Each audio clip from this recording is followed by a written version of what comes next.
Good morning, everyone. Happy Monday. Thank you so much for joining me. My name is Darla Bonk, founder of Darla Bonk Consulting, and I get to meet with you every Monday morning from wherever you are in the world for the Monday 9 at 9. Every Monday morning, 9 a.m. Eastern Standard Time, I bring to you 9 minutes of business tips and motivation that will help you as the CEO, the founder, entrepreneur, C-suite executive that you are, rocking and rolling in your businesses to help you to build the businesses that you love. For those of you in the community, we're all about balling out, build and live a life you love. And the same thing happens in business. We want to make sure you are able to build the businesses that you love and move from an influence to an impact and from just a leader to building a legacy.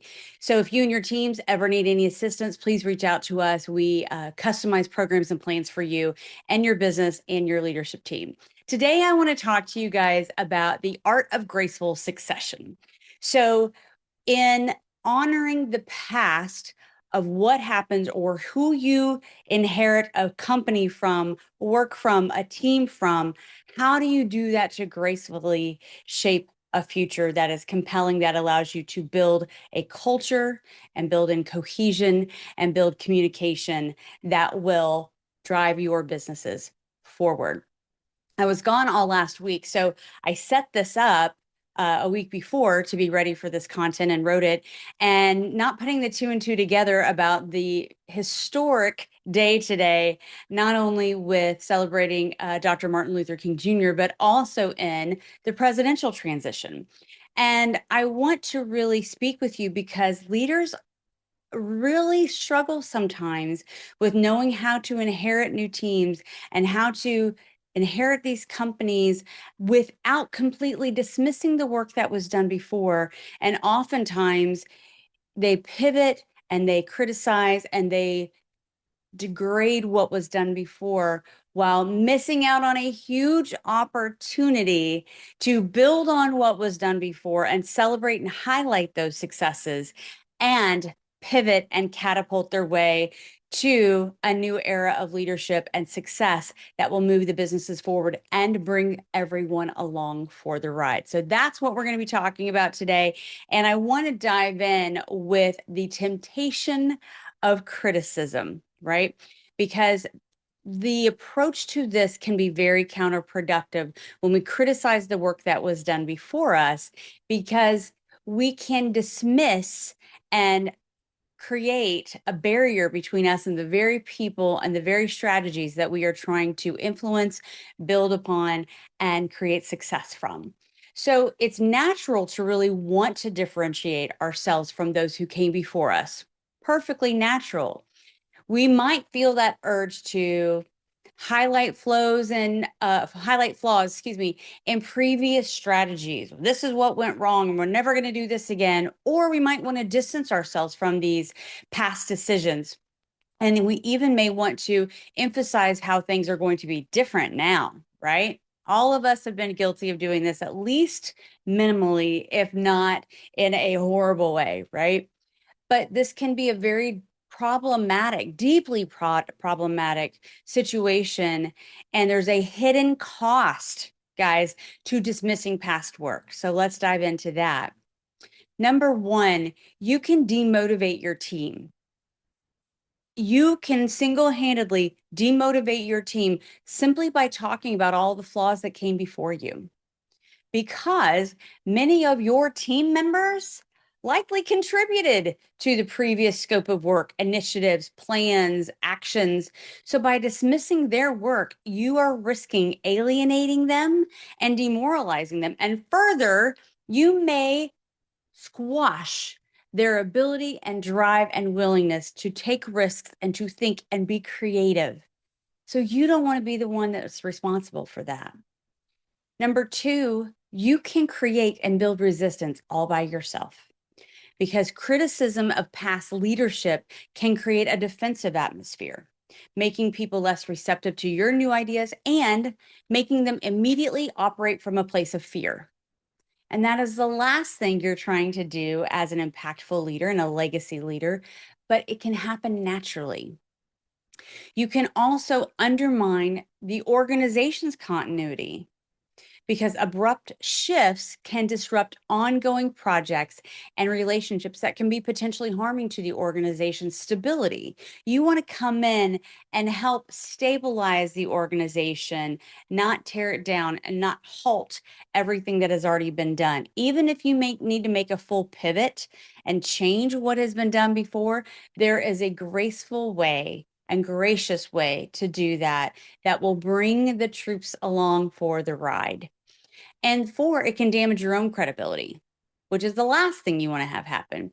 Because if you are too quick to criticize, your people may wonder if you truly understand the complexities of the role you've inherited, or, well, you just don't understand what was happening back then. You don't understand what was going on. And so you can't appreciate the complexity of the scope of work. Again, putting that distance between you and your team from a communication, collaboration, cohesion, and culture perspective. And again, you don't want to do that. So, how do I make a better approach, Darla? How do I build on that foundation without tearing it down? Well, instead of dismissing the work, think about language like this. As we're building on the work that you guys have already done, one of the evolutions of a piece of this that we can take to the next level could be this. Building on the work you've done in XYZ project, what would it look like if we also incorporated, or if we also began to adapt to this? You're not dismissing that work, and you're not just talking about what you're going to do. You're finding a way to build in that cohesion, to build that bridge from what was done before to what now needs to be done in the future. So acknowledge the achievements that may be very difficult for you. There is always something to be grateful for every day, and there is always something to celebrate in every day. So acknowledge the achievements of what was done before you. Recognize the positive contributions of your predecessor and of the team. You guys did a fabulous job with laying the foundation in this piece of the work, or what you guys did in your research to get to this point has been phenomenal. Thank you so much for that. Your ability to praise while making changes, and it's not the but sandwich. That's not what I'm talking, BUT sandwich, where you say everything was great, but, and then the next thing. It is building on that scope of work and, not but, and, right? The second thing you guys need to do is really seek understanding. If you're in the community with me, you know, number one thing that I say a lot is first seek to understand and then to be understood. Because now you've got a level playing field. Now you understand where people are coming from. And now you know how to adjust your language so that where they're coming from can be received by the new ideas that you are trying to incorporate into the way that they do their work, right? And number three, frame your changes positively. Kind of talked about that a little bit, but present new additions or new initiatives, rather, as evolutions or adaptations rather than corrections or replacements. Okay. Number four, involve your team. Guys, involve your team, involve your team, involve your team. Give them autonomy to do the work that is necessary. Engage the team in the discussions about future direction, acknowledging their past contributions. Hey, Darla, thank you so much for that work you did. I see you were a big player in gathering this information, or for setting the trajectory of here, or for creating this strategy here. Can you tell me more about it? And what made you approach it in that way? And how do you think we can continue to build on the success that you've been able to have up till now? That is far different than saying, hey, thanks for your work, but you missed all of this right here. And so now we're going to take a change. You have now dismissed their autonomy. You have dismissed their engagement. You have dismissed their leadership or their ability to do what they did prior to you. So how in the world do you think they're now going to go alongside you when you've already dismissed everything that they've done? Right? See the difference? Because there's a psychology of effective transitions.